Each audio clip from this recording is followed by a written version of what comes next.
Ethan Cole sat in seat 9A, the steady hum of the aircraft folding around him like a blanket of mechanical calm. Outside the small oval window, clouds stretched endlessly, layered like soft marble. The world below was invisible, an abstraction of distance and silence. He shifted slightly, the leather of his jacket whispering against the fabric, and turned his wedding band with a quiet, unconscious rhythm. The gesture had become habit, a reflex born from guilt and memory that he looked calm to anyone passing by, a man sleeping or lost in thought. But behind his stillness lived a restlessness that no amount of altitude could smooth. The folded letter in his jacket pocket pressed lightly against his chest, as if to remind him that the life he left on the ground was not finished with him yet. A flight attendant moved softly through the aisle. Oliver Reed, neatly dressed, eyes warm but edged with fatigue.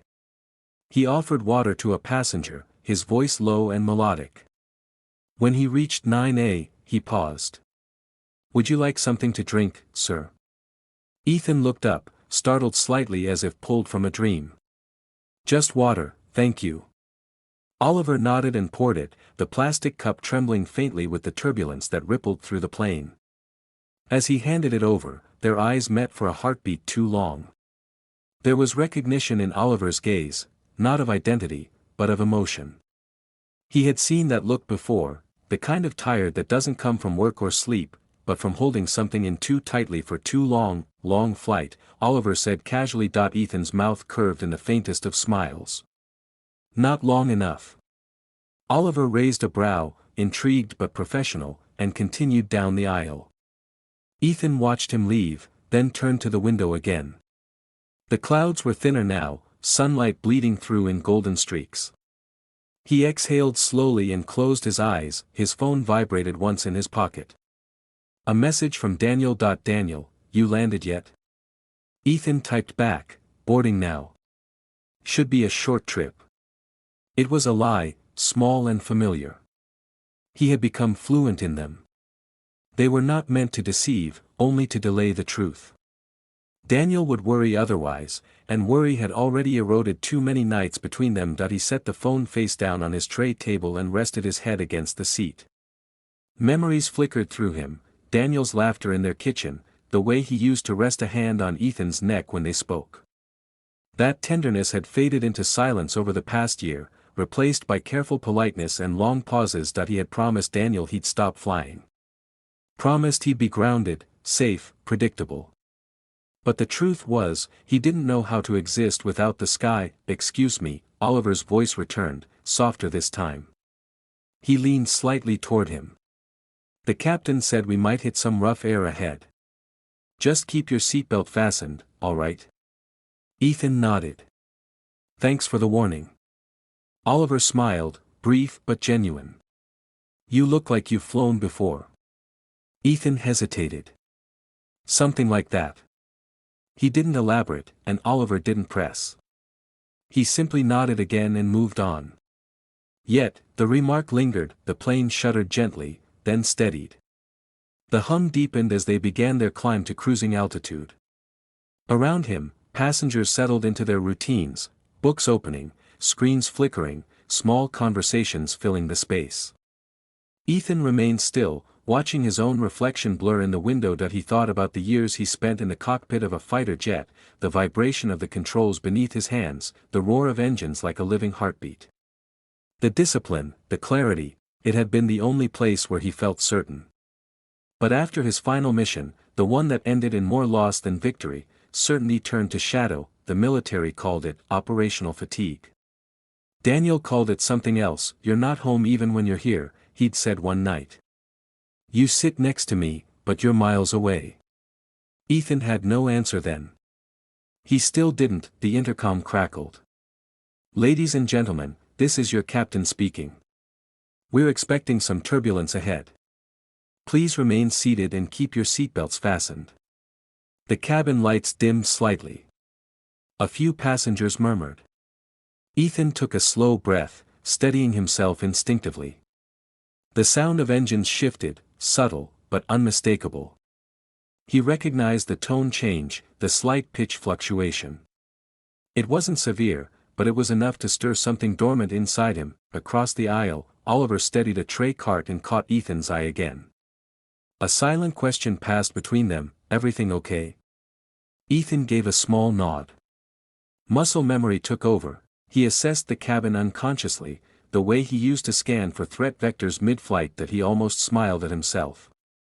Old habits never died, they only slept. Minutes passed. The turbulence intensified briefly, rattling cups and seatbacks. A baby cried somewhere near the rear. Then, as quickly as it came, it was gone. The seatbelt light flickered off, the captain's voice returned, calm and composed. "Apologies, folks. Just a rough patch of air. We'll be back to smooth skies shortly." Laughter rippled through the cabin, the collective exhale of relief. Oliver appeared again, checking on passengers, his professionalism unshaken. When he reached 9A, he leaned in and whispered, "You didn't even flinch." Ethan's lips twitched. "I've seen worse turbulence." "I'll bet you have." Oliver's smile was a quiet dare, a flicker of curiosity he didn't bother hiding. "Well, let's hope we don't get any more surprises." Ethan's gaze softened. "Surprises keep things interesting." Oliver tilted his head, reading him for a moment before moving on. Ethan watched him disappear behind the curtain at the front of the cabin. Then he turned to the window again. The light had changed, dusk was gathering, painting the sky in muted lavender and gold. The clouds looked almost close enough to touch. He reached into his pocket, fingers brushing the edge of the folded letter. He pulled it out, unfolded it halfway, then stopped. The handwriting was Daniel's, careful, looping. He didn't read it. He already knew every word. "Come home to me. Not just your body, your heart, too." Ethan folded it again, carefully, like something fragile. The intercom buzzed suddenly, sharper this time. "Attention, passengers," the captain's voice cut through. "If there is anyone on board with combat flight experience, please press your call button immediately." Silence fell across the cabin. Confusion rippled through the passengers. A woman gasped softly. Ethan's pulse surged. Combat flight experience. The word struck with electric precision. He stared at the seat in front of him, unmoving. His fingers tightened on the armrest. He could feel Oliver's gaze from the front of the cabin, searching for a sign, a volunteer, anyone. A man in 9C looked around nervously. No one moved. Then, almost against his own will, Ethan's hand rose. The gesture was small, deliberate. Oliver froze for a heartbeat when he saw it, then walked swiftly toward him, his composure folding into urgency. "You." Ethan nodded once. "Ethan Cole. United States Air Force, retired." The plane vibrated beneath them, a deep, uncertain tremor. Oliver exhaled, relief mixing with fear. "The captain needs you in the cockpit." Ethan stood. The folded letter slipped from his lap, landing soundlessly on the floor. He didn't notice. As he walked toward the front, passengers watched him with wide eyes.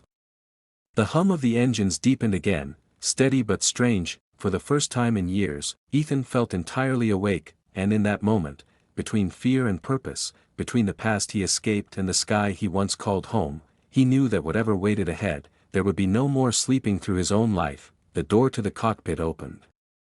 He stepped inside, and the world tilted. The cockpit was smaller than Ethan remembered. The air smelled faintly of metal and coffee, the steady vibration beneath his feet grounding him in a place that felt both foreign and achingly familiar. The captain, a man in his 50s with calm eyes and a strained composure, stepped aside, motioning toward the co-pilot seat. "Co-pilot passed out mid-flight," the captain said quickly. "Medical emergency. I need someone to monitor altitude and assist with descent." Ethan slid into the chair without hesitation. The control panel blinked with familiar rhythm, numbers, dials, switches. The language of flight, the one he never truly forgot. His fingers moved instinctively, checking readings, recalibrating minor deviations. "We're stable," he said, voice steady. "Maintain heading 290. Reduce throttle by 2%. The captain obeyed without question. Trust came easily when authority sounded like certainty. For the next 20 minutes, Ethan worked quietly, methodically, each action deliberate. The plane leveled, turbulence faded, and the silence in the cockpit grew thick. The captain exhaled in relief. Didn't think we'd have a combat pilot in the passenger list today. Neither did I, Ethan murmured, eyes fixed on the horizon. When the worst was over, he leaned back slightly, muscles aching with old tension.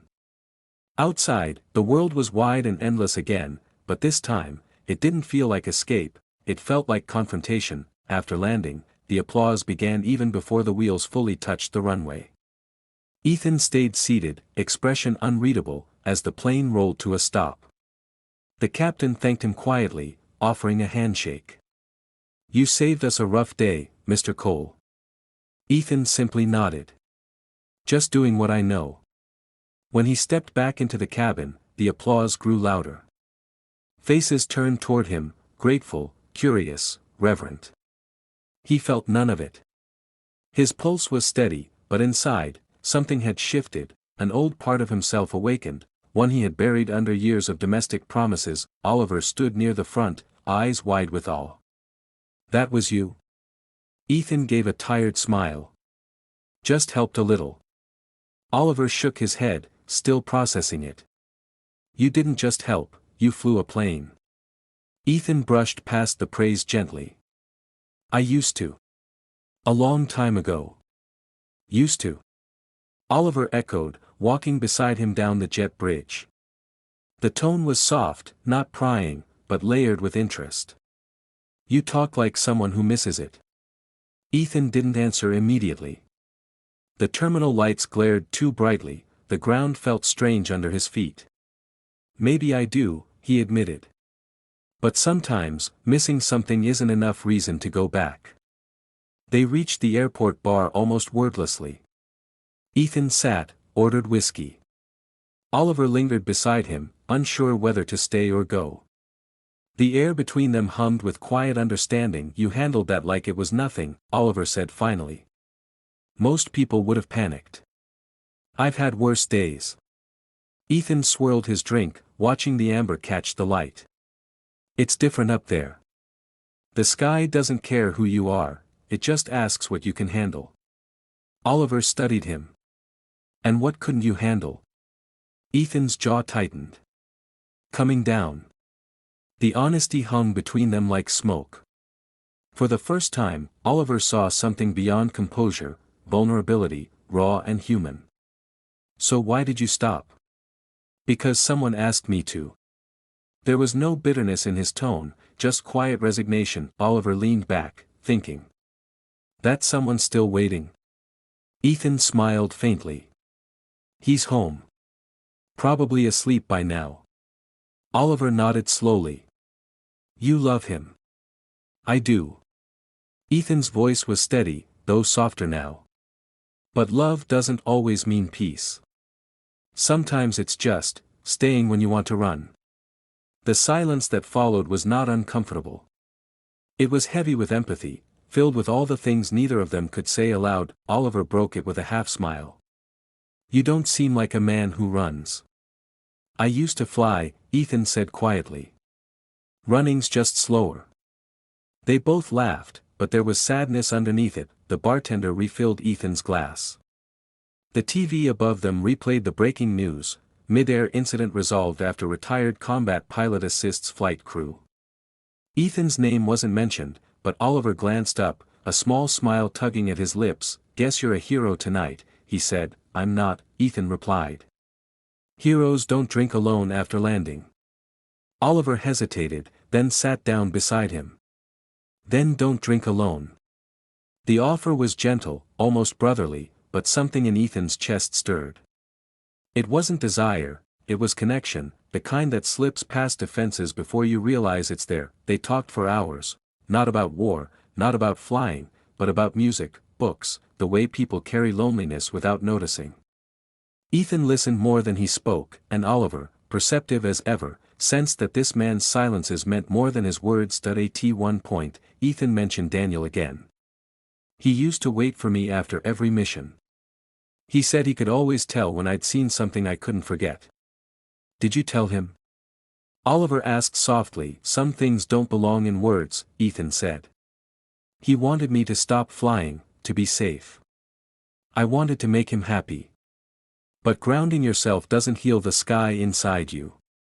Oliver nodded, understanding too well. Sometimes safety feels like a cage.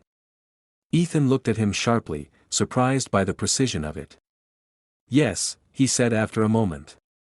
Exactly that. The conversation drifted into quiet. Outside, rain had started to fall against the wide glass of the terminal.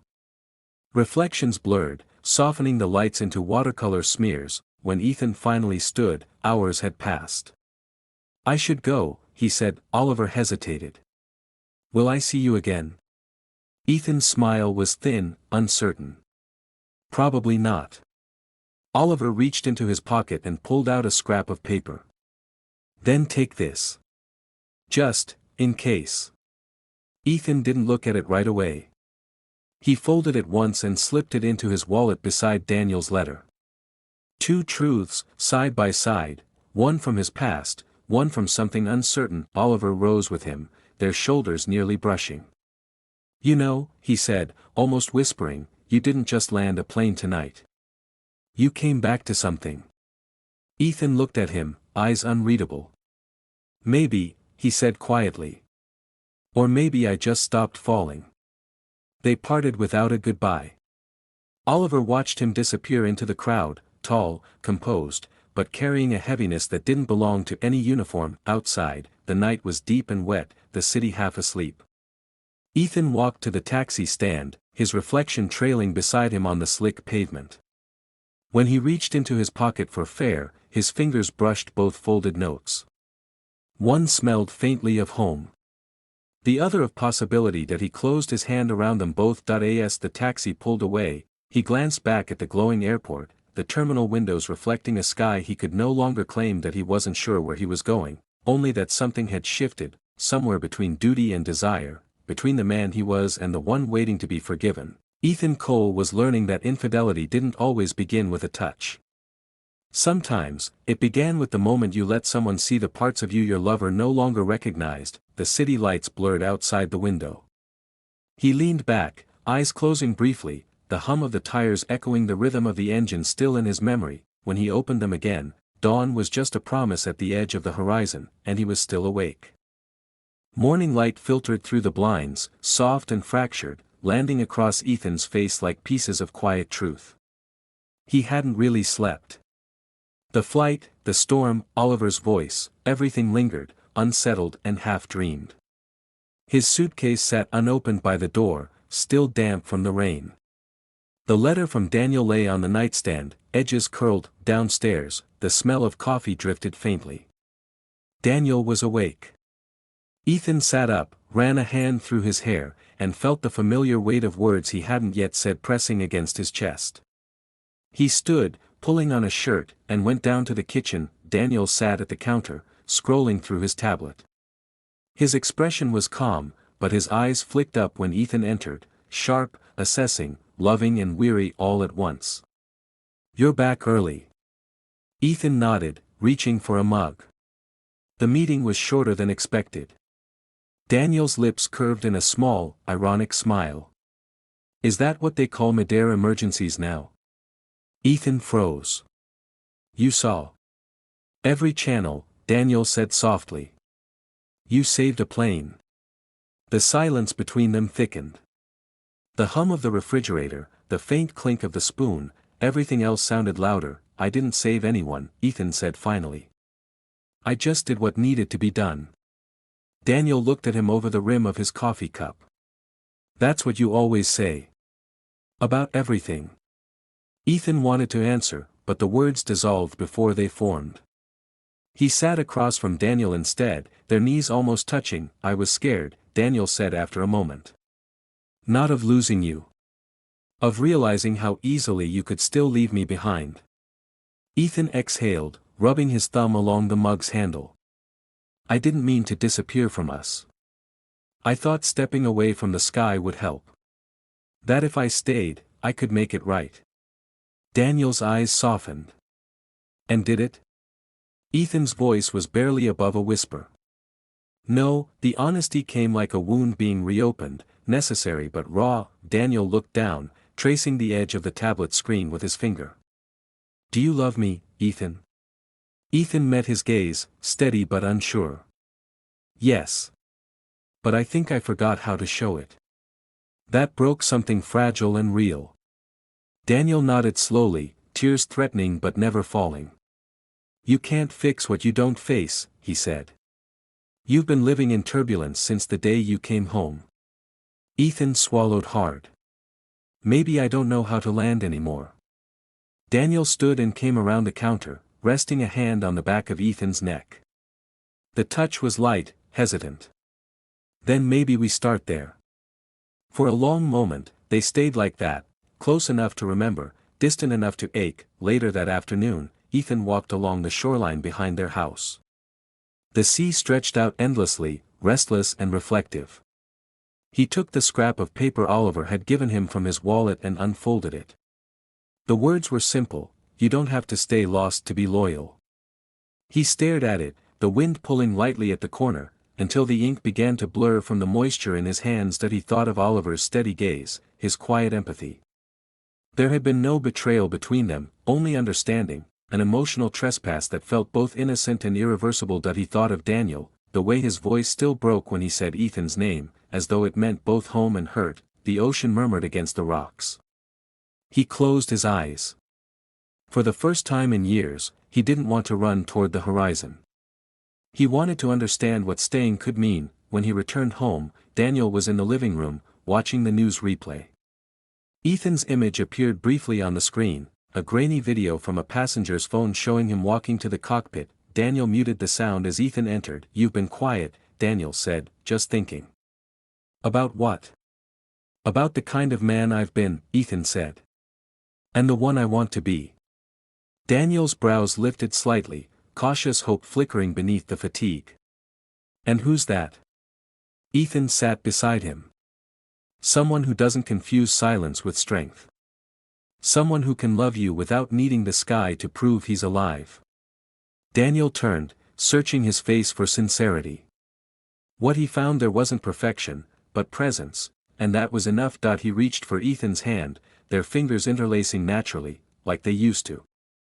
The simple contact was grounding. Outside, the light began to fade, and the sky turned the same muted gold Ethan had seen from the airplane window. Hours later, after dinner, Daniel fell asleep on the couch, his head resting against Ethan's shoulder.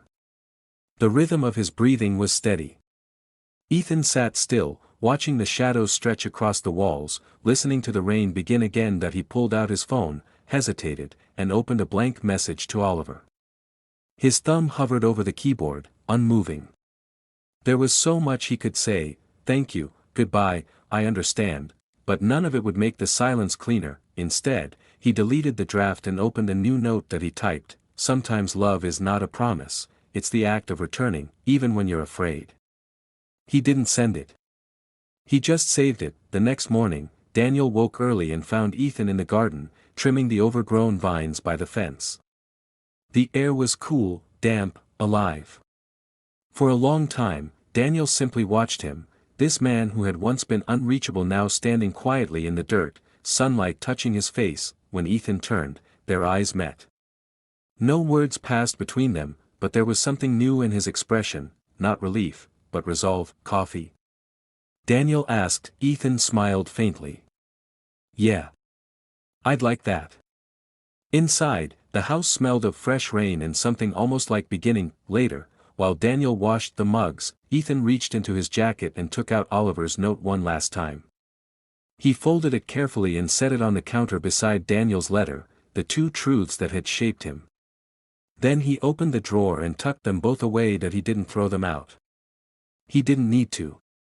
Some memories aren't meant to vanish, they're meant to remind you what staying costs, and why it's worth it. That evening, as they sat on the porch watching the wind move through the trees, Daniel broke the quiet. You're thinking again, he said gently. Ethan smiled, eyes still on the fading light. Just remembering how it felt to fly. And now? Daniel asked. Now, Ethan said, leaning back, I'm learning how to land. The sky deepened to indigo, the first stars emerging faintly above them. The sound of a distant airplane crossed the air, low and steady. Ethan looked up, following it until it disappeared into the night. That he wasn't envious. Not anymore. Inside, the world he had nearly lost waited, unfinished, imperfect, but his, and though part of him would always belong to the open sky, the rest of him, at last, had found its way home. As the last light dissolved beyond the horizon, Ethan closed his eyes and whispered a quiet thank you, to the man who reminded him he could still be brave, and to the one who taught him that bravery sometimes meant staying. Seat 9A was just a number, just a place he'd rested, but it was also the moment he stopped being asleep in his own life, and somewhere high above, where clouds drifted silent and endless, the sky seemed to understand.